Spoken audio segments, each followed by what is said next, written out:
پورے گجرات کے علماء کے سامنے کی تھی جب گجرات میں 2002 کا میسیکر ہوا تھا. وہ ہندو مسلم رائٹ نہیں تھا, وہ جینوسائیڈ تھا. تو بی بی سی کی بھی رپورٹ آ گئی. بی بی سی نے جو رپورٹ تیار کی تھی جس کو روک لیا گیا تھا, اب بی بی سی نے وہ ریلیز کر دی ہے. ان کو ہندو مسلم کے نام پر لڑاتے رہنا کچھ شیطانی طاقتوں کے وجود کے لیے ضروری ہے, اس لیے وہ کبھی بھی یہ سچائی سامنے نہیں آنے دیتے. تو میں نے کاشنام جی سے کہا تھا کہ آپ پھیپھڑے کا کیا کریں گے. انہوں نے کہا کہ صاحب آپ لوگوں کے گلے اور پھیپھڑے اتنے مضبوط ہیں کہ رات بھر آپ تقریر کرتے ہیں اور آپ تھکتے نہیں. سب سے پہلے تو میں یہ دعا کرتا ہوں کہ اللہ کرے آپ میں سے کسی کو کبھی کسی جلسے کا صدر نہ بنایا جائے. کہیں آمین. جب کسی ملزم پر وکیل صاحب پاس میں بیٹھے ہیں, جرم ثابت ہو جاتا ہے تو اس کو ایک سزا سنائی جاتی ہے قید بامشقت. میں امید کرتا ہوں کہ کاشف بہت جلد چیف جسٹس بنائے جائیں گے, اس لیے کہ انہوں نے مجھ بے گناہ کو صدارت کی قید بامشقت کی سزا سنائی.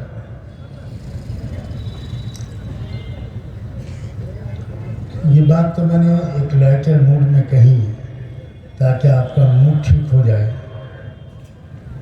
ورنہ اتنی گرمی میں موڈ اگر جتنا بھی گرم ہو گیا ہو کچھ بھی شکایت نہیں کی جا سکتی.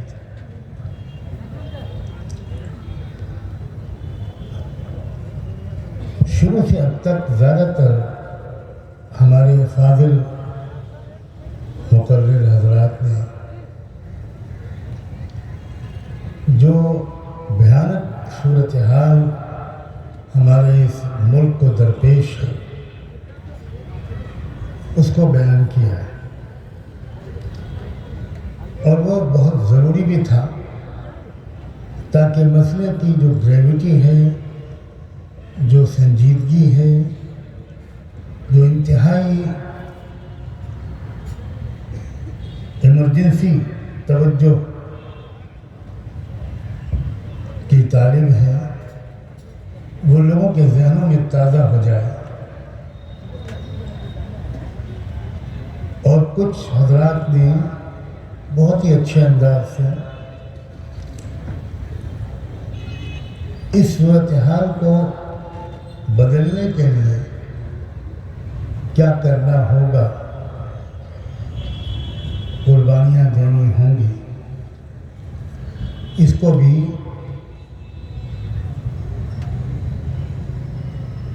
بیان کیا ہے.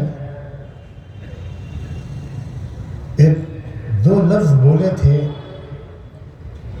ہمارے بہت ہی عزیز اور محترم بھائی دوست مولانا توقیر رضا صاحب نے. وہ لفظ تھے کہ ہم جس حالت تک پہنچے ہیں وہ اپنی غیر ذمہ داریوں اور لاپرواہیوں کی وجہ سے پہنچے. مجھے یہ دو لفظ اسی وقت انہوں نے بہت اپیل کیا تھا, کیونکہ عام طور پر تقریروں میں وہ باتیں کہنا ہم لوگ پسند کرتے ہیں جس پر آپ تالیاں بجائیں.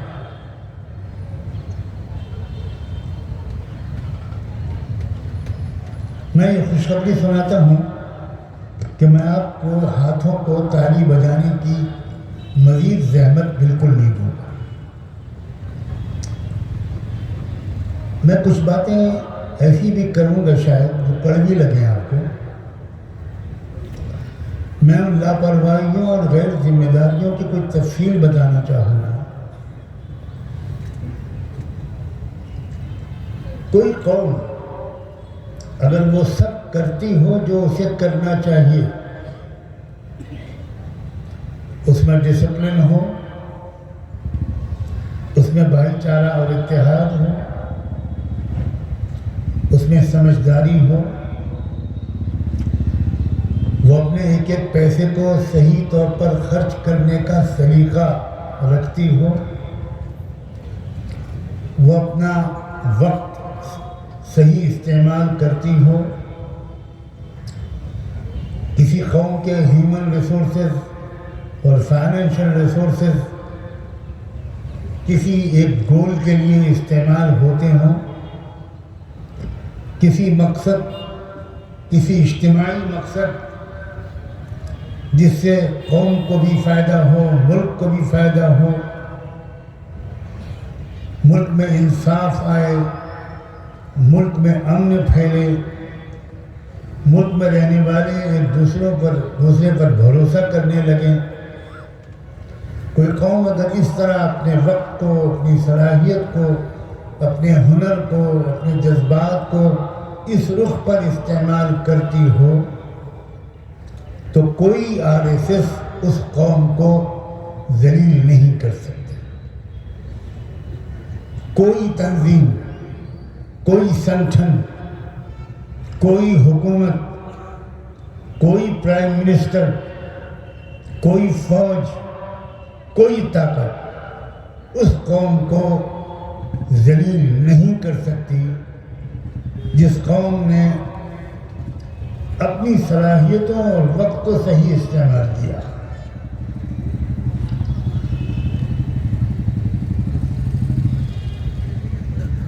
جو لوگ اس وقت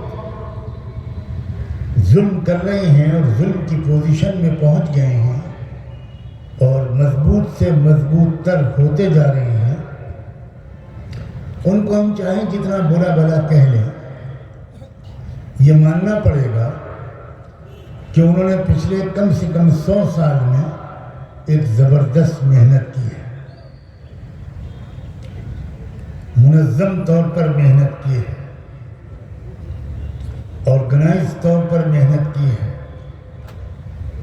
بہت سے لوگوں نے اپنے مال کو اس مشن میں لگایا ہے،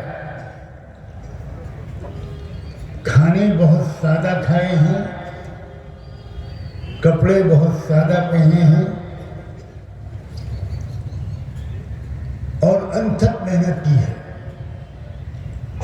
اور سماج کے ہر طبقے میں محنت کی ہے، کسانوں میں، مزدوروں میں، مہیلاؤں میں، یوتھ میں، اسٹوڈنٹس میں، لائرز میں، تاجروں اور بزنس والوں میں، میڈیا والوں میں، جرنلسٹوں میں، قلم والوں میں، ایون فلم انڈسٹری والوں میں، نہ جانے کس کس طبقے میں انہوں نے انتھک محنت کی ہے۔ اور میں ایک اسٹوڈنٹ یا ریسرچ کرنے والے انسان کی حیثیت سے بھی اس محنت کی تفصیلات سے خاصا واقف ہوں۔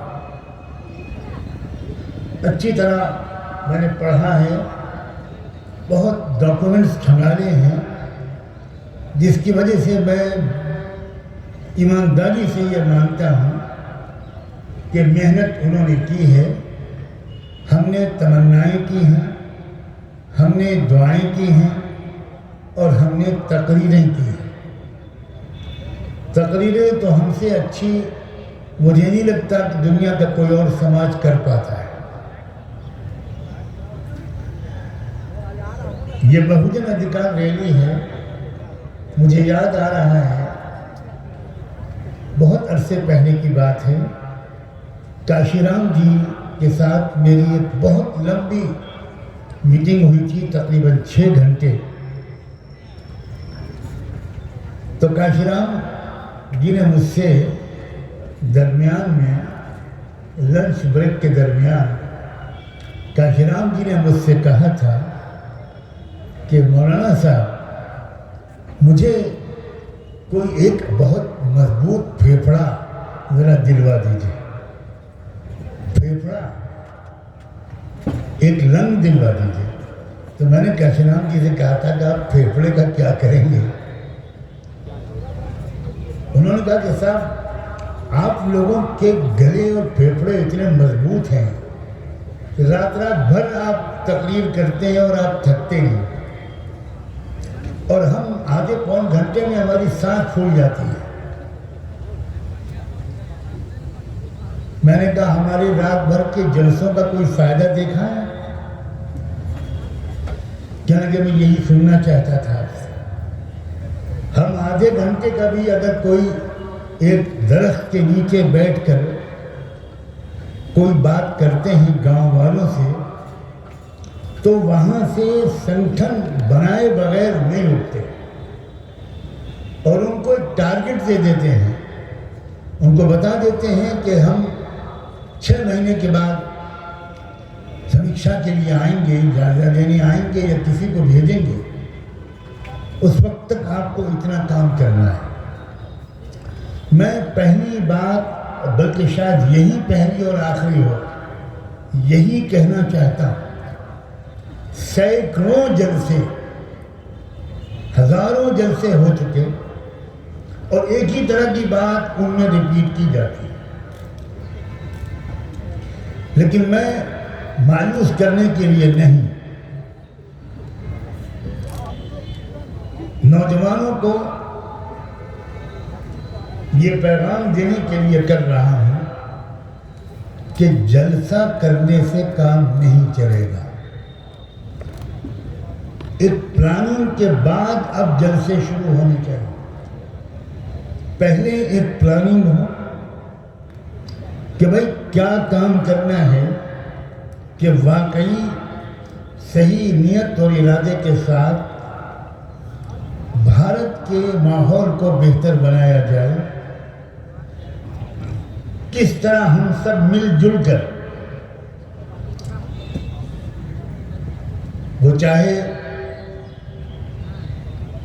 SC/ST کے لوگ ہوں, دلت سماج کے لوگ ہوں, OBCs ہوں, مسلمان ہوں, سکھ ہوں, کرسچنس ہوں, لنگایتس ہوں, بدھسٹ لوگ ہوں, ایتھیسٹ لوگ ہوں, جو واقعی دل سے چاہتے ہیں کہ حالات بہتر ہوں, آپس میں بھائی چارہ بڑھے, دیش کی اور دیش واسیوں کی انرجی نگیٹو مقاصد کے لیے ویسٹ نہ ہو, دیش آگے بڑھے, سچ مچ وہ ایک وشو گرو کے مقام تک پہنچے, وہ دنیا کو ایک اچھی تہذیب سکھائے جس کی چھمتا میرا ایمان ہے کہ اس دیش میں موجود ہے. ایک بہت ہی منظم, بہت آرگنائز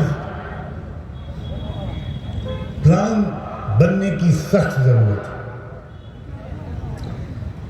بہت سے لوگ ہیں کہ جو اگر ایک جگہ اکٹھا ہو جائیں, اگر ان کی شکتی, ان کی طاقت, ان کی انرجی, ان کا علم, ان کی نالج, ان کے تجربے اگر یہ ایک جگہ پر پھول ہو جائیں اور ایک لیڈرشپ کے ماتحت جو ساموہک لیڈرشپ ہو, وہ پورے دیش میں انصاف کی تحریک چلے, ایکتا کی تحریک چلے اور ہر اسٹیٹ کے اندر اس کے چیپٹرز ہوں اور بہت سختی کے ساتھ اس میں چناؤ کیا جائے, کون لوگ اس تحریک میں لیڈنگ رول پلے کریں اور ان کے اوپر بھی ڈسپلن کا سخت انکش لگے. اس لیے کہ بار بار یہ تجربے ہوئے ہیں, یہاں بیٹھے ہوئے تجربہ کار ساتھیوں کو بھی اور مجھے بھی, کہ بڑے اچھے اعلانات کے ساتھ, بہت خوبصورت سلوگنز کے ساتھ کوئی ایک سنگٹھن, کوئی آندولن آگے بڑھتا ہے, کوئی تحریک چلتی ہے, لیکن جب کچھ مدت گزرتی ہے, کچھ وقت گزرتا ہے اور اس کو نوٹس کیا جانے لگتا ہے,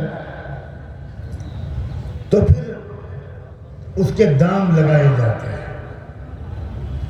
اس کے سامنے کچھ چارہ پھینکا جاتا ہے. یا اسے کچھ ڈرایا جاتا ہے اور پھر وہ 30-40 سال کی محنت 1 گھنٹے کی میٹنگ میں لپیٹ دی جاتی ہے۔ بار بار یہ تجربہ اس دیش کو ہوا ہے اور یہ بہت بڑی وجہ ہے اس شوشش سماج کے ابھر کر نہ آنے کی۔ یہ کوششیں پہلے نہ ہوئی ہوں یہ بات صحیح نہیں ہے، یہ کوششیں ہوئی ہیں اور بہت بڑے پیمانے پر۔ مجھے پرسنلی آج میں کھل کر شاید پہلی بار یہ بات کہہ رہا ہوں، یہ تک تجربہ ہوا ہے کہ یہی مول نواسی سماج کے ادھیکار دلانے والی ملک کی نیشنل لیول کی ایک تحریک جس نے سخت محنت کی تھی، ملک کے مختلف مقامات میں ایک اچھی طاقت بن کر ابھرنے لگی تھی کہ صرف ایک میٹنگ ہوئی، کس کے اور کس کے درمیان یہ نام لینا مناسب نہیں ہے، لیکن ہماری ایجنسیز کے ایک سربراہوں کے درمیان اور تحریک کے کسی بڑے لیڈر کے درمیان، اور یہ کہا گیا کہ آپ مول نواسیوں کی تحریک چلاتے رہیے، نعمانی صاحب سے دوری بنائیے۔ اگر آپ نے نعمانی صاحب سے دوری نہ بنائی، ہم آپ کو صرف 1 مہینے کا سمے دیتے ہیں، اگر نعمانی صاحب سے آپ نے دوری نہ بنائی تو پھر آپ سائیں بابا کے ساتھ جیل کی اسی بیرک میں ہوں گے۔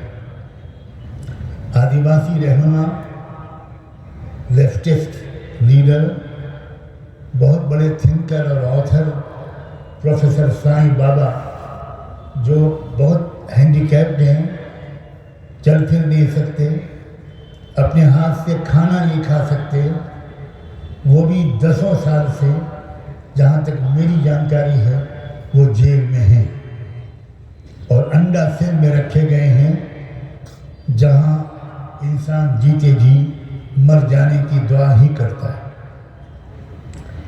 یہاں یہ دھمکی ملی، جہاں یہ وارننگ ملی کہ آپ کو نعمانی صاحب سے دوری بنانی ہے، بس اس کے بعد سب کچھ بدل گیا۔ کیا قصہ ہے؟ میں بہت صاف کہنا آج چاہتا ہوں۔ وجہ یہ ہے کہ یہ جو اتحاد ہے مسلمانوں کا، سکھوں کا، دلتوں کا، عام زبان میں، اگرچہ میں دلت شبد استعمال کرنا پسند نہیں کرتا، میں وہ لفظ بولنا پسند کرتا ہوں جو دستور میں ہے، شیڈول کاسٹ کے لوگ، شیڈول ٹرائب کے لوگ، ٹرائبل لوگوں میں آدیواسی بہت بڑی سنکھیا میں ہمارے ملک میں ہیں۔ اگر یہ اکٹھا ہو گئے، اگر یہ مسلمان اور یہ SC/ST کے لوگ، یہ لنگایت سماج کے لوگ، یہ بدھسٹ اور اوبیسیز، اگر یہ سب اکٹھا ہو گئے تو ظاہر ہے کہ پھر ان کا مقابلہ نہیں کیا جا سکتا۔ ان کو ہندو مسلم کے نام پر لڑاتے رہنا کچھ شیطانی طاقتوں کے وجود کے لیے ضروری ہے۔ اس لیے وہ کبھی بھی یہ سچائی سامنے نہیں آنے دیتے، اور جب وہ دیکھتے ہیں کہ یہ لوگ اکٹھا ہونے لگے تو وہ زیادہ پریشان ہوتے ہیں۔ الگ الگ لڑتے رہیں، مسلمان الگ، OBC الگ، سکھ سماج کے لوگ الگ، SC/ST کے لوگ الگ، کسان لوگ الگ، مزدور لوگ الگ، بیوپاری لوگ الگ، مہلائیں الگ، اس سے ان کو کوئی خطرہ نہیں ہے۔ اور میں تو یہاں تک جانتا ہوں کہ ان میں سے کچھ گروہوں کے کچھ گروپس کو وہ الگ الگ لڑتے رہنے کے لیے پردے کے پیچھے سے سپورٹ بھی کرتے ہیں۔ کو جو پریشانی ہوتی ہے وہ اس بات سے ہوتی ہے کہ یہ سب لوگ اکٹھا بیٹھ جائیں، جیسے منچ پر بیٹھے، جیسے آپ بیٹھے، اس سے پریشانی ہوتی ہے۔ ایک بات میں بہت صاف لفظوں میں مسلمانوں سے کہنا چاہتا ہوں، اسلام کے نام پر کہنا چاہتا ہوں، ڈنکے کی چوٹ پر میں یہ کہتا ہوں سب کے سامنے کہ اگر ہم پورے اور اچھے اور سچے مسلمان ہوتے تو ہماری یہ حالت ہرگز نہ ہوتی۔ یہ بات ماننی چاہیے۔ شاید آپ نے یوٹیوب پر میری وہ اسپیچ سنی ہوگی جو میں نے گجرات کے کئی سو پورے گجرات کے علماء کے سامنے کی تھی جب گجرات میں 2002 کا میسیکر ہوا تھا۔ وہ ہندو مسلم رائٹ نہیں تھا، وہ جینوسائیڈ تھا۔ اب تو بی بی سی کی بھی رپورٹ آ گئی۔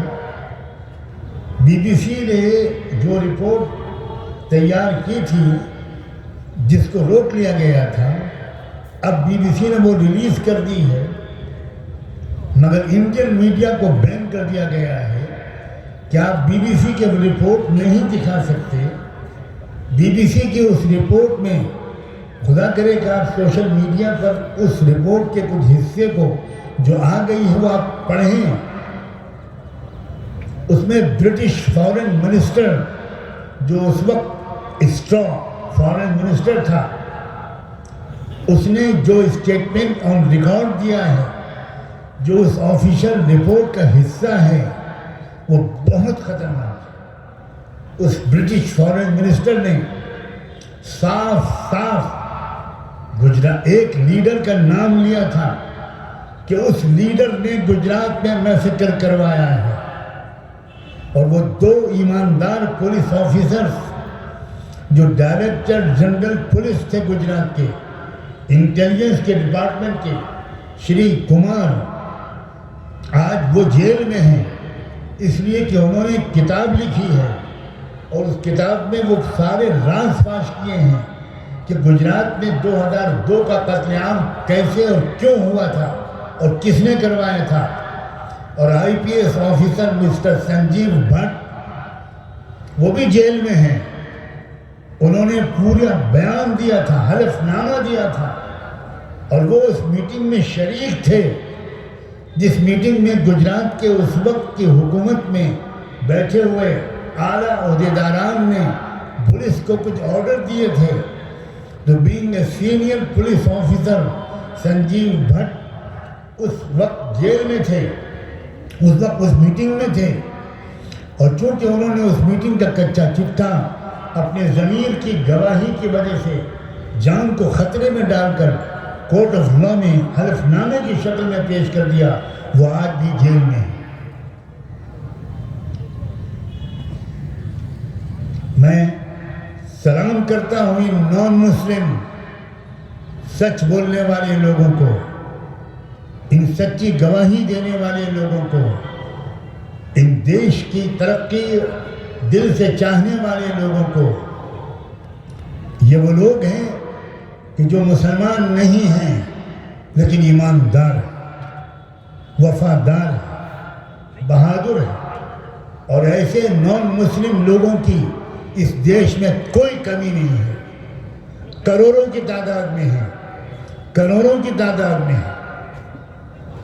یہاں منچ پر آج جو لوگ بیٹھے تھے اور بیٹھے ہیں، اور یہ بھی جو لوگ آج یہاں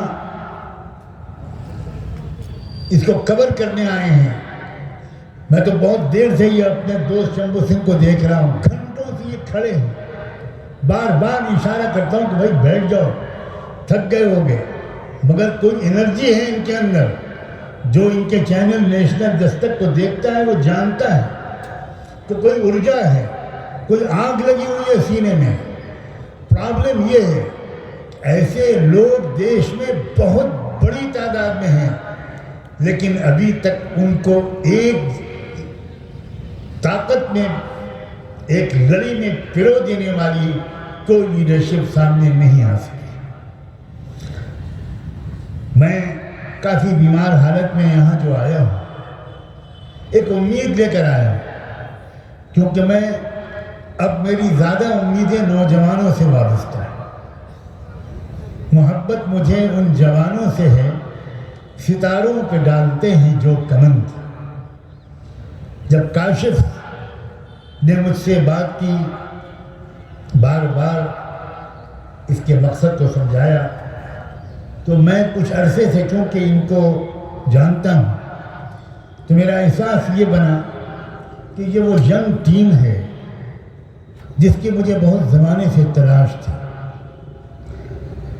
یہ لوگ جو باوردی پوزیشن نہ ہوں، میں لفظ باوردی انورٹڈ کامات میں بول رہا ہوں، جنہوں نے کوئی چولا نہیں پہن رکھا لیکن جو دیش کے حالات پر نظر رکھتے ہیں، جن کے دل اور دماغ بڑے ہیں، جن کی ہمتیں بلند ہیں، تو ان کا ساتھ دینا اپنی تمام تر کمزوری کے باوجود میں نے ایک ضروری کام سمجھا اس کو اور ایک نیک کام سمجھا۔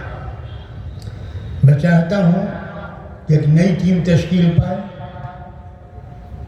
چندر شیکھر آزاد کے بارے میں تو میں نے کہلایا تھا، مجھے یہ لوگ روک رہے تھے کہ ابھی نہ آئیے ابھی نہ آئیے، میں آنا چاہتا تھا، لیکن چونکہ انہوں نے اسکیم چھپا رکھی تھی کہ مجھے آخر تک بٹھانا ہے تو مجھے روک رہے تھے کہ ابھی نہ آئیے۔ پھر میں نے کہا کہ کم سے کم چندر شیکھر آزاد کی تقریر سے پہلے مجھے بلا۔ اس کی وجہ یہی ہے کہ میں چاہتا ہوں کہ ایک ینگ سنسیئر جس کا اپنا کوئی نجی سوارتھ نہ ہو، جو قربانی دینے کے لیے آمادہ ہو، ایک ایسی لیڈرشپ تیار ہو۔ اور کیونکہ یہ بات بھی صحیح ہے کہ ہر بارات میں ایک دو بوڑھے ضرور ہونے چاہیے، تو ہم دونوں بیٹھے ہیں آپ کے سامنے، وہ نوجوان اگر ہم دونوں کو بارات میں شریک کر لیں گے تو آ جائیں گے۔ لیکن میں قصہ سنا دوں کہ بوڑھوں کا ہونا کیوں ضروری ہے۔ زیادہ بوڑھے نہیں، ایک دو۔ ایک نوجوان کا رشتہ لگ گیا ایک بادشاہ کی بیٹی کے ساتھ، شہزادی کے ساتھ۔ کبھی کبھی اندھوں کے ہاتھ بھی بٹیر لگ جاتے ہیں۔ اب جب سب تیاری ہو گئی تو بادشاہ کے محل سے میسج آیا کہ ہمارے یہاں روایت ہے کہ بارات میں کوئی بوڑھا نہیں آئے گا، نہیں آتا۔ ہم دروازے پر چیک کریں گے، ایک بھی بوڑھا مل گیا تو ہم بارات کو واپس کر دیں گے، رشتہ توڑ دیں۔ اب ادھر مشکل یہ تھی کہ دادا جان نئے کپڑے سلوائے ہوئے تیار بیٹھے تھے اور وہ سب سے زیادہ شوقین تھے بارات میں جانے کے۔ انہوں نے ضد کی کہ میں تو جاؤں گا۔ اب دلہا جو تھا وہ بہت گھبرایا، اس نے دادا کے ہاتھ پیر جوڑے کہ حضور آپ کو تو زندگی اسی میں گزری ہے اور تو کچھ کیا نہیں آپ نے، تب ایک مرتبہ مت جائیے، مسجد میں بیٹھ کے دعا کیجئے، ہم لوگ جاتے ہیں سب نوجوان۔ دادا نے کہا کہ میں اگر نہیں جاؤں گا تو بارات بھی نہیں جاؤں، میں تو جاؤں۔ اڑ گئے، وہ شریف خاندان تھا، بہت پریشان ہوئے جب لڑکے، تو دادا نے ایک حل بتایا اور وہ یہ کہا کہ ایسا کرو، تم لوگ ڈھولک تو ضرور لے کر جاؤ گے، مسلمان ہو تو ایک بڑی سی ڈھولک بنوا لینا اور مجھے اس ڈھولک میں بٹھا لینا اور بجاتے ہوئے چلے جانا، سب لوگ سمجھیں گے ڈھولک ہے، میں اس کے اندر بیٹھا رہوں گا۔ میں تو بڑھاپے اور بیماریوں کی وجہ سے بہت مختصر ہو گیا ہوں بقدر ضرورت۔ لڑکوں کی سمجھ میں بات آ گئی، بڑی سی ڈھولک بنوائی گئی، دادا جان کو بٹھا لیا گیا، ڈھولک بجاتے ہوئے لے گئے، کسی نے چیک بھی نہیں کیا، اندر پہنچ گئے، نکاح بھی ہو گیا، مبارکباد بھی مل گئی۔ اب کھانے کی میز پر جب بیٹھے تو ایک نئی مصیبت آ گئی. شاہی محل کے افسران آئے اور سب کے ہاتھ میں 1.5 فٹ لمبی ایک لکڑی تھی اور انہوں نے کہا ہمارے شاہی خاندان کی ایک روایت ہے کہ جو بارات آتی ہے ان میں سے ہر ایک باراتی کے ہاتھ میں ہم وہ لکڑی باندھ دیتے ہیں, تو ہاتھ پھیلائیے اور ہم لکڑی باندھیں گے. اب ان لوگوں نے ہاتھ پھیلایا, لکڑی بن گئی. اب لکڑی بن گئی تو وہ کھانا کیسے کھائیں؟ اب بڑی مشکل. کھانا اتنا شاندار رکھا تھا کہ کھانے کی میز پر بیٹھے تو ہاتھوں میں لکڑیاں بن گئیں. اب کھانا کیسے کھائیں؟ جب یہ پریشانی آئی تو بھی یاد آیا کہ ہمارے دادا جان موجود ہیں, ان سے پوچھا جائے, یقیناً وہ کوئی نہ کوئی حل بتائیں گے.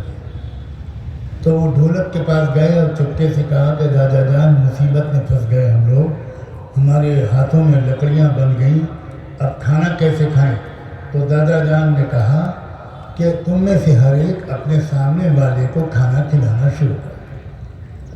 جیسے ہی اپنے سامنے والے کو کھانا کھلانا شروع کر دیا, بادشاہ سلامت کے آفیسرس آ گئے اور انہوں نے کہا خبردار ٹھہر جاؤ, ہم چیک کریں گے, یقیناً تمہارے درمیان کوئی بوڑھا ضرور ہے. کیونکہ یہ جو چٹکلوں میں مسئلہ حل کر دیا یہ جوانوں کے بس کی بات نہیں ہے. اصل میں بات یہ ہے کہ جو سینئر لوگ ہیں ان کے تجربے, ان کی سمجھداری اور نوجوانوں کا جوش عمل, ان کی انرجی, یہ مل جل جائے اور مختلف سماجوں کے لوگ جو بھروسے کے لائق ہوں وہ صحیح ایک چھوٹے سے ایجنڈے کے تحت, ایک کامن منیمم پروگرام کے تحت ایک نئی تحریک پورے ملک میں شروع کریں.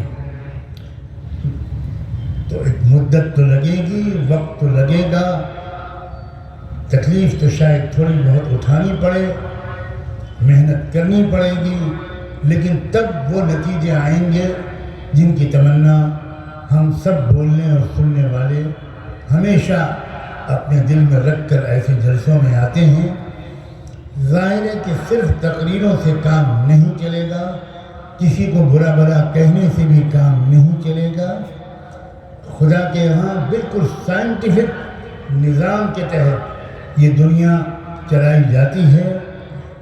آپ اگر مسلمان یہ سوچتا ہے کہ اگر کوئی غیر مسلم چائے میں شکر ڈالے اور امام صاحب بد دعا کر دیں تو بد دعا کے نتیجے میں وہ چائے کڑوی ہو جائے, ایسا نہ کبھی ہوا ہے نہ کبھی ہوگا.